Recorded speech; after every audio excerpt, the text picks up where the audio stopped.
Party asked me a while back to come and say something about local Labour history, something inspiring here at Didcot, for the Didcot Labour Party branch and the Wantage constituency Labour Party, which both groups got along and interesting history, but there's one event in the history of the Labour Party in the area that stands out and shoulders above all else and redounds to the credit of Didcot Labour Party and Wantage constituency Labour Party, not more than credit, glory of Didcot Labour Party and Wantage constituency Labour Party. They're the part that Labour Party members and socialists and trade unions played in this area during the great miners' strike of 1984 and 1985, which in fact, once you know the history, is really inspirational.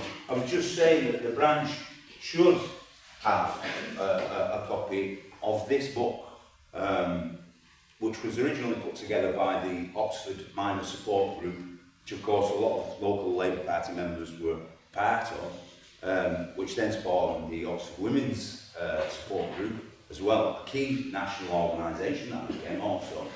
It was published by the Oxford and District Trade Union Council in 1985, and there's a lot of brilliant articles in it. So I think the branch should get a copy and everybody should look at through this inspiring history of what happened in this area in that year. I mean, and the key importance of it all. I was watching last night, we had an odd night in that all the family were there together, we've got teenage kids.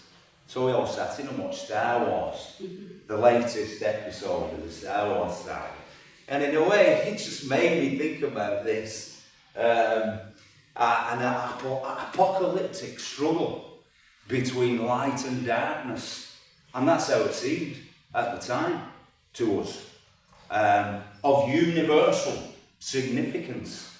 And though it was tried to be portrayed as a sectional, petty dispute and that the miners were being selfish, in fact, most of the labour movement in this country, most members of the Labour Party and the trade union movement knew that it was an attack on the working class and the labour movement. And if the Thatcher government got away with it, who knows what was going to happen? And we've seen what has happened as a result of the defeat of the miners, which was a key part of the agenda and strategy to impose the neoliberal order globally, restructure capitalism globally, destroy the force of the labour movement, not just in this country, but throughout Europe, America and globally, so that capital could exploit us to unprecedented levels, and we would see a degree of alienation and atomization that had been unknown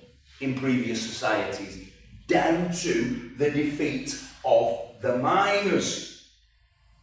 Complete attack on working class agency and identity and a collective identity, and the thought that a better world was possible. We're told, Tina then, by Thatcher, there is no alternative. And then they claim that historical necessity is on their side. So it was obvious what was going to happen. As soon as Thatcher was elected, the Tories had already laid a plan, the Ridley plan, worked out in the mid-70s by the Tory elite, business elite and the police, to get, once the Tories got back in power after the defeats by the miners in the 1970s, they were going to reorganise the police force nationally, introduce paramilitary style policing, rapid response, brutality and coercion was on the agenda going forward. They were going to attack the miners. They made a strategy. They were going to build up stocks. They were going to convert power stations to gas and oil away from coal. Like, the labour movement didn't know about all this at the time, but it all came out much later. And of course, the anti-trade union laws. So the labour movement is softened up in advance. They take on the steel workers, defeat them. The steel workers are isolated, apart from the miners, of course, supported them fully, and were pushing for full-scale action of the whole TUC to support the steel workers, but not forthcoming. The steelworkers are isolated and defeated. And then the Tories take on the National Graphical Association at the Warrington Messenger. I mean, I was there at some of those mass pickets in 1983, and the plan became obvious at that point. Tens of thousands of police, it seemed like to us, mounted police, and they were using tear gas, CS gas, battle charges, dressed in paramilitary uniforms with armour. Yeah?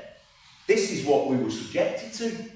People died on the picket line there in Warrington, and we knew what was coming, and then the government announced, and the National Coal Board announced the rapid pit closure programme to pull the carpet from under their feet. But of course, like, they weren't going to be tumbled and humbled again by the miners. They were determined, and they realised that the miners were the battering ram of the labour movement. So they brought in this plan. They thought they could isolate the miners, that they wouldn't be able to react effectively as a union, but they did react effectively. The strike was called immediately by Yorkshire miners as soon as the plan was announced, and the strike spread through the coalfields rapidly, much to the government's chagrin, apart from that enclave that had been arranged in advance of scabby miners in Nottinghamshire and some in Leicester. But mainly, in those areas as well, there was good support for it, but a well-laid plan had been put into. And don't forget, Didcot Power Station had planning permission only for coal transport by rail through Didcot Power Station. Yeah, supplied by Midland Coalfields, Nottinghamshire Coalfields. See? Yeah, they thought they'd keep Didcot Power Station running on the sly. Yeah, but not to be. Not to be. The strike starts on Tuesday, the 6th of March, 1984, and within a week or so, Kent miners are in the area, picketing the power station. Kent miners walk into the Labour Club in Didcot, ask for support, and get unconditional support right from that moment throughout the whole year of the strike. Didcot people immediately offered to put up Kent miners in Didcot. Collections were taken for Kent miners' families immediately.